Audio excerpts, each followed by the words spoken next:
Kalah ya.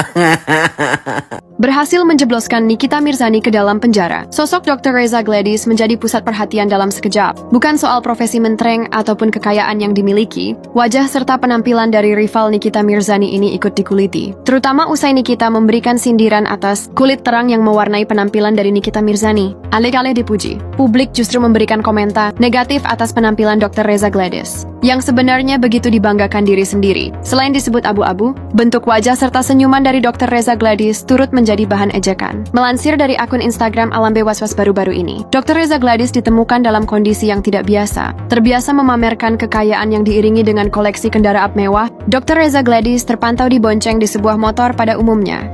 Berada di belakang, Dr. Reza Gladys tersenyum lebar kala wajahnya terekam oleh kamera. Penampilan kakak aktor Christiana Baharudin ini pun lebih sederhana, dengan hijab berawarna hitam yang dikenakan untuk menutupi rambutnya. Sembari tertawa, sang dokter kecantikan ini juga terpantau membawa ponsel di tangan kanannya, sebelum mengangguk berulang kali ke arah kamera. Tak sedikit warganet yang menilai bahwa Dr. Reza Gladys kini bersikap seolah artis, karena kasusnya melawan Nikita Mirzani menjadi viral. Namun ada yang membandingkan Dr. Reza Gladys dengan pengasuh Galaskai. Pengasuh Galaskai yang bernama Ida Wida disebut warganet memiliki kemiripan wajah dengan Dr. Reza Gladys. Hanya saja, justru Ida Wida yang dipandang lebih manis daripada Dr. Reza Gladys yang kini mencuri perhatian. Kalau pelapor bisa memberikan 4 miliar kepada terlapor, berarti berapa besar kesalahan pelapor sehingga dia siap mengguyurkan 4 miliar. Illusory truth effects, yaitu informasi yang diulang-ulang terus-menerus sehingga dipercaya orang-orang sebagai sebuah kebenaran.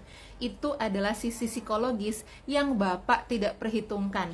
Yang diperhitungkan Bapak hanyalah hukum dan logika, sehingga mengabaikan sisi psikologis dari kasus ini. Saya bantu jelaskan ya Pak. Jadi, apa yang dilakukan oleh NM, influencer yang memiliki followers belasan juta, dan juga oknum-oknum yang lain yang berstatus dokter, yang mereview dengan menggunakan hasil uji lab yang bisa saja dimanipulasi, itu merupakan illusory truth effect. Ketika influencer-influencer ini mengumandangkan fitnahan, tuduhan, ujaran-ujaran kebencian terhadap pribadi Dr. Reza Gladys ataupun produknya, ataupun reputasinya sebagai seorang dokter, ataupun kredibilitas Dr. Reza maupun Dr. Mufid sebagai dokter, ataupun brand mereka yang sudah mereka bangun belasan tahun, dan diulang-ulang terus-menerus kepada followers mereka yang sudah berjumlah juta-jutaan itu, maka itu diterima sebagai sebuah kebenaran, sehingga itu sangat mengancam baik mental Dr. Reza, mental suaminya, mental anak-anaknya, bahkan reputasi bisnis mereka. Sampai di sini apakah Bapak paham? Sehingga itu harus dipertimbangkan. Unsur pengancamannya terletak di situ. Ketika sebuah informasi yang salah, fake news, diulang-ulang, orang-orang percaya, disitulah letak kejatuhan dari Dr. Reza Gladys ataupun brand Glavitsia. Sehingga Dr. Reza Gladys rela saja memberikan uang 4M untuk bisa tutup mulut dan berhenti untuk menyebarkan fitnah dan tuduhan-tuduhan keji terhadap pribadi Dr. Reza maupun Dr. Mufid maupun brand Glavitsia yang mereka punya. Sampai di situ apakah Bapak paham? Jadi dari pihak Dr. Reza maupun Dr. Mufid, dokter-dokter yang sudah mengantongi banyak sekali prestasi-prestasi yang mereka sudah ukir lewat karir mereka selama belasan tahun, tentu saja tidak rela kalau reputasi baik itu dihancurkan oleh fitnahan keji dari oknum-oknum influencer yang sengaja menebar fitnah. Jadi mendingan rela kehilangan 4M daripada harus reputasinya rusak oleh fitnahan yang keji seperti itu, Pak. Jadi himbauan deh buat para lawyer-lawyer yang selalu menggunakan hukum dan logika. Coba belajar ilmu psikologis dulu, supaya jangan menyalahkan korban seolah-olah korban adalah pelaku. Stop normalisasi ujaran kebencian, fitnah, penghinaan, maupun pengancaman, juga pemerasan. Ingat ya, dari kasus yang sekarang lagi marak, NM ditangkap sama asistennya, ya. Ya kalau memang salah, semuanya harus diperiksa, termasuk yang ngasih duitnya. Mafia-mafia skincare juga. Udahlah, nggak capek kalian ngurusin pemerintahan. Nih, polisi lo urusin no. Korupsi mega mega korupsi. Ya, semua dikorupsi.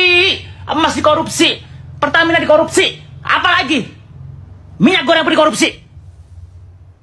Tapi dari sini ya kita lihat nih orang-orang yang sebelum Kani kita jadi ditahan tuh ya pada kayak ini nggak vokal banget, pada diem semuanya orang-orangnya, nggak bersuara lagi di tok-tok ya. Memang pada ketar-ketir, lucu kalau gue bilang, menyelamatkan diri masing-masing semuanya.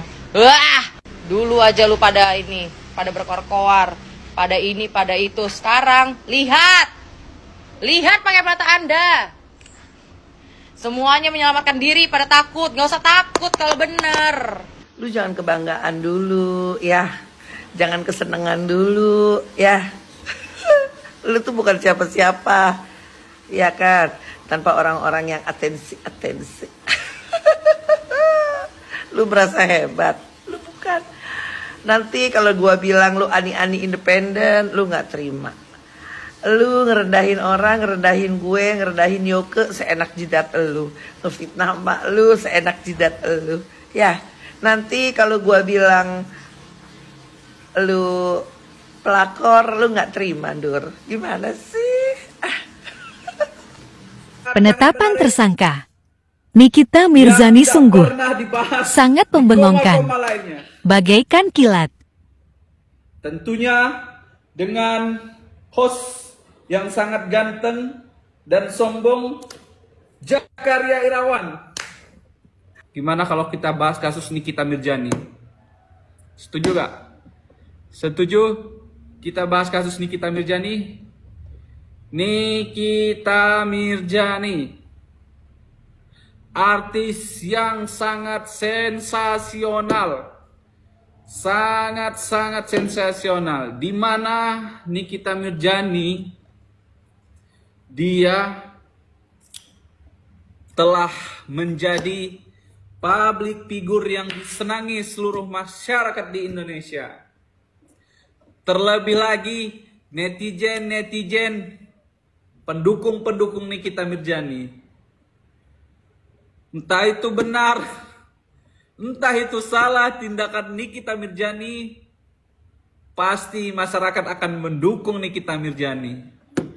Karena Nikita Mirzani mempunyai karismatik sebagai public figure, sangat luar biasa. Tentunya mungkin teman-teman sudah tahu apa kasus Nikita Mirzani dalam hal ini. Karena dia telah dilaporkan oleh Dr. Reza Gladys. Kasus pemerasan, berulang kali saya ingatkan kepada teman-teman. Di mana dalam kasus ini sudah sampai tahap penyidikan dan penetapan tersangka.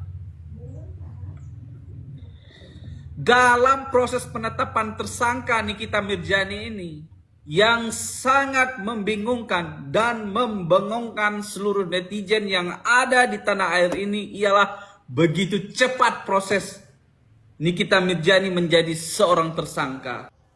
Guys, siapa yang barusan melihat tadi ada debat di gedung DPR guys, yaitu Doktip membawa para korban-korban skincare abal-abal, ya kan? Nah ini baru bener, hari ini yang pada sidang bener banget nih.